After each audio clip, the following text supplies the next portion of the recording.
expect this. Hey, man, how you doing? Hey, that interview was really good. Thank you. Thank you.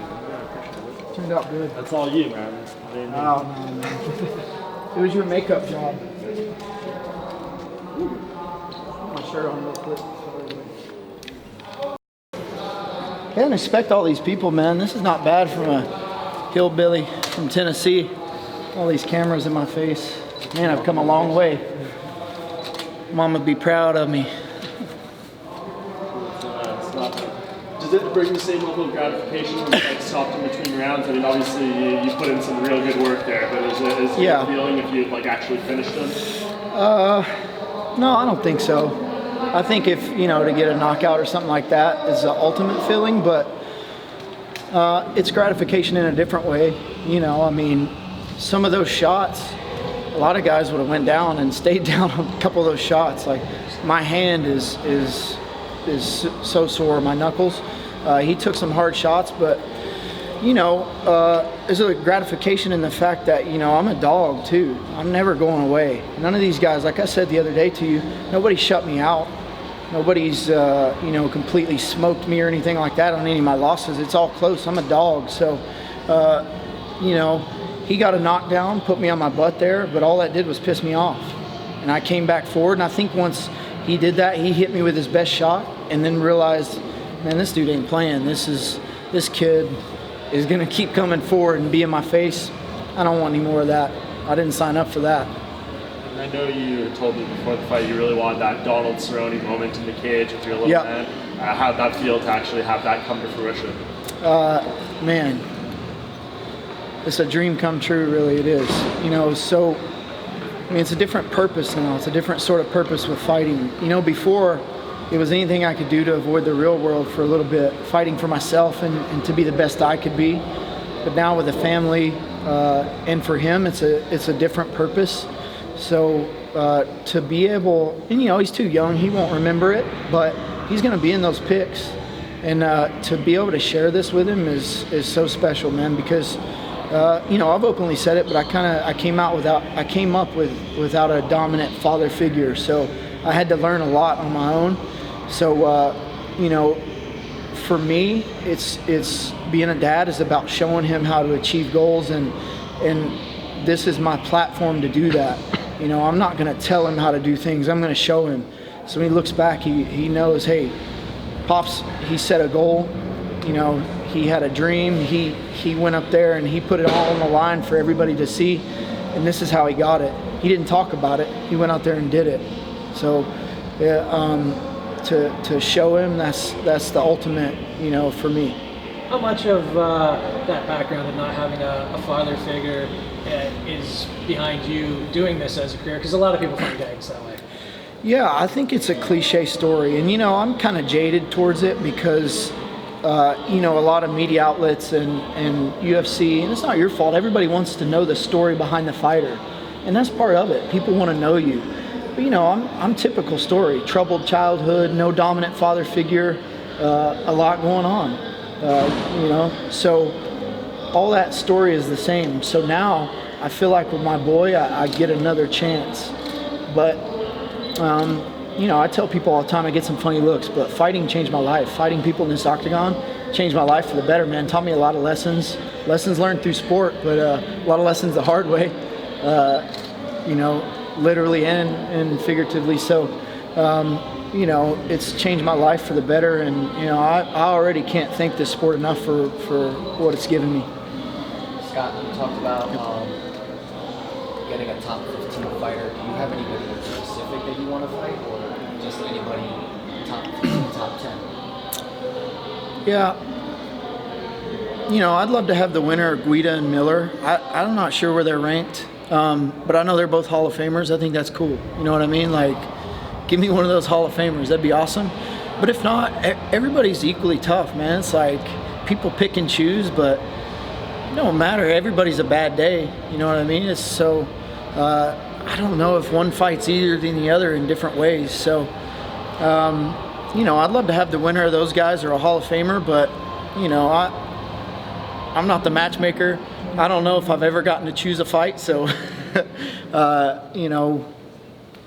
the old cliche, whoever they get. But, I belong up there with those guys. I'm a super athlete. I'm kind of behind the curve, because I played professional hockey, college baseball. I got started late. These guys are Division I wrestlers. They're jiu-jitsu world champions. They're kickboxing world champions. I'm just a super athlete that decided one day to go to an MMA gym and had a lot of fun. So I've spent my entire career just trying to catch up. You know what I mean? Trying to settle in the octagon. I got in the UFC when I was 7-0. That's nothing, man. I'm fighting my last fight before the UFC was in a rodeo barn. We warmed up in the petting zoo, man. That's no lie. It smelled like cow manure in the. So, I'm trying to catch up, but with this fight, I needed this fight with this matchup. When I saw it come across, obviously I didn't pick it. I'm not Sean Shelby. When I saw this matchup, I'm like, you know what? This dude throws down. This is an opportunity right here. And when you're coming off a loss, you don't get to pick. So, I need that bonus money, man. You guys, now you see the baby boy. We got a house. I need to put some bread on the table. I'm trying to set him up, so I need that money. Can we talk about the first round? Talk about his toughness. You had him on the ground early, and there was a couple submission attempts. Can you just talk about the ground for those few minutes in the first round? Yeah, that ground, all the groundwork and the kind of clinching was just to wear him down a little bit. I knew with every grappling exchange that his power meter was going to go down, down, down.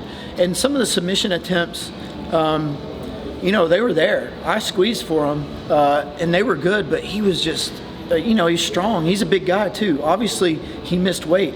So the game plan was, hey man, let's lean on him a little bit. Let's grapple if the opportunity arises, and he's going to burn 2 times more energy than you. Like, he's not ready for that sort of fight.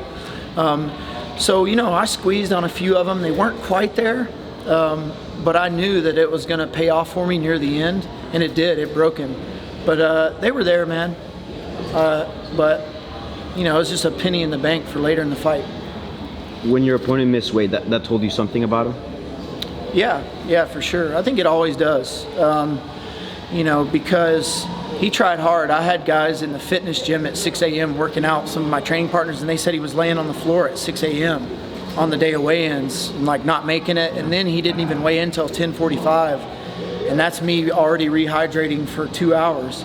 At this level, you need a 1% advantage. Any sort of advantage you can get.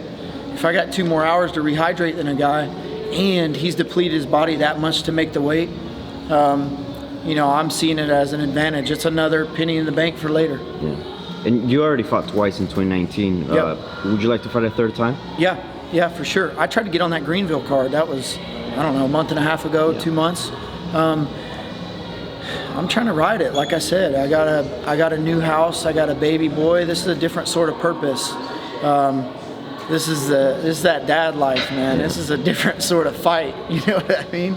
Like, I've been changing diapers, got shit on my hands, so we're trying to do a little bit better, man. We're like, I'm like, all right, if I'm gonna go through this, I need to set you up, but yeah, I feel healthy, like I feel good.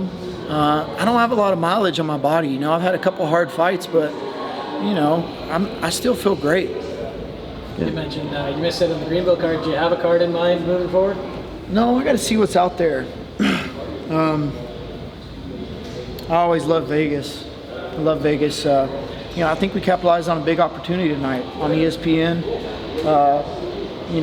I feel like I look good on TV. I feel like, I'm promotable, all that stuff. I feel like when I fight, you know what you're getting. Like, hey, this dude's gonna go out and take some risks. He's gonna throw some wild shit, and he's gonna try to bury guys, so you can guarantee that there's going to be some excitement in my fights. So I think you don't always get that with every guy. So, I got a little bit of stock, and so, we'll see. Let's go back to that moment. You said, like, when you first entered entered a MMA gym, did you ever think, like, hey, I'm going to make it to the UFC when you first entered that gym? No, man. When I started, it's funny because my coach is right back here. When I first started, I started doing jiu-jitsu. I'm like, I'm never going to fight. I was doing the 9 to 5. I was doing a recruiting for electrical engineers. So I was sitting in this cubicle, staring at a computer, talking on the phone to these foreign PhD grad engineers, and it drove me crazy, man. So I took up jiu-jitsu as an outlet. I had a friend, Jarrett, at the time. So I started doing jiu-jitsu. I'm like, I'm not gonna fight. I'm just here as another outlet to try and combat the rat race. And a year later, I'm like, we'll try it. I won in 40 seconds, didn't get hit. We'll go till I lose. All of a sudden, I'm in the UFC, you know, and I'm like, holy shit, these guys are good, man. This dude's a Division I wrestling champ. I'm just a kid from Tennessee, man, like out here hacking around. These dudes are the best in the world. So, you know, I'm up here hanging with the top 0.001% in the UFC, and, you know, I'm just here for a good time, not a long time. That's it. Quick question. Yeah. He tends to have his hands a little side. Was that part of the game plan, that straight right that you caught him with in the first that really got us? Alongside? Yeah, he tends to have a little bit of an earmuff guard. Yeah. Is that part of the strategy where you're trying to go straight down the pipe with that right hand? Or is that just happenstance? I don't think so. We knew that right hand would be there because he carries his lead hand a little low. But I started noticing right off the bat. So the plan was early to feint him and try and draw out, see what he's going to do. How's he going to react? So he was reacting a little differently than we planned for. Instead of pulling back a lot, he was ducking forward.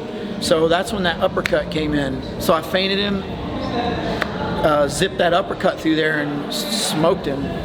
Hit him hard, and that's when he kind of stumbled back. But I noticed he was doing that. So, I mean, I'm always going to land right hands. It don't matter. It doesn't matter if it's the boogeyman out there, man. The right hand's coming. I'm going to throw him until I drop. So you're getting hit with one if you fight me, I promise. With the nickname Hot Sauce, do you get inundated with like people trying to give you hot sauce, trying to make you eat very spicy hot sauce? Does that become annoying as hell? It looks like it's not something you love. Yeah. I got a lot of mileage on me in that sense. Where when I was early on, Yeah, you gotta clarify that. early on in my career, I did all the hot sauce challenges and all that. You know, like, oh, try these hottest wings, show up, and but now it's like, man, I ain't doing that. I don't feel like having my stomach hurt for 2 days. Like I can still eat it all, but it's funny now. Like when I'm out at a restaurant, people are like, not using any hot sauce.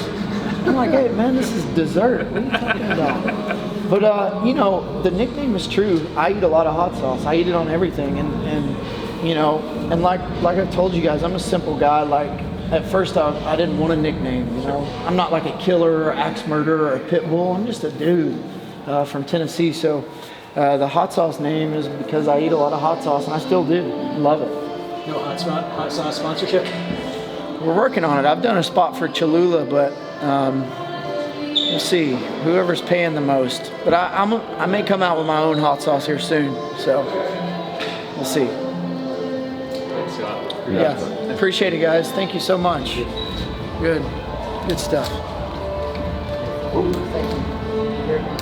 Hey, congrats. Hey, how's it going? What's going on, guys? My name's Dylan Kelly. I was here cornering Scott Holtzman tonight. Game went picture perfect. We wanted him to, keep the pressure on. We knew this guy would kind of drown out a little bit. Scott did a really good job keeping the pressure up, keeping the pace on the guy. Really good feet, head movement, and did the game plan perfectly, man. Put on a show for the fans. I think everyone was really happy, and I think we'll get a good fight next. I think, top 15, top 20 fight, and keep moving on up. Just noticed you've got some cool tattoos as well. Yeah. Just wondering if you could talk me through some of those, if that's okay. Yeah, really, man, I just kind of got, a lot of them are kind of Japanese culture, man. This is a Omni mask, samurai and stuff like that. Just kind of Japanese culture. I kind of grew up in the martial arts my whole life and training and just all day in the gym and, in and out of the gym. So kind of the culture I live and how I like to express myself.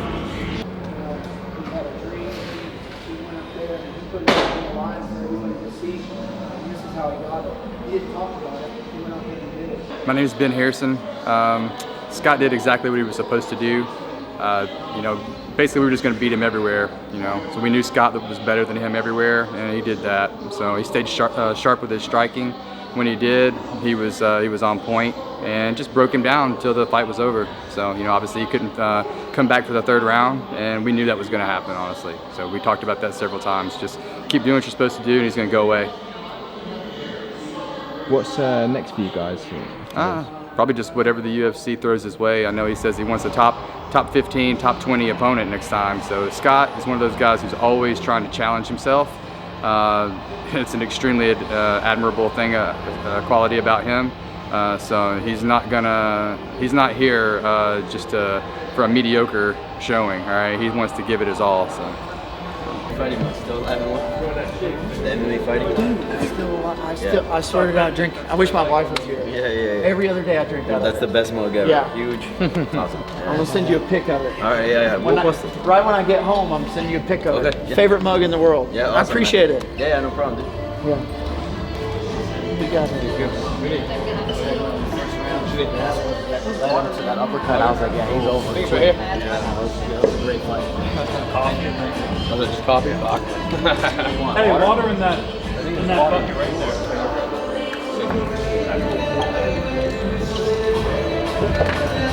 Thank you guys.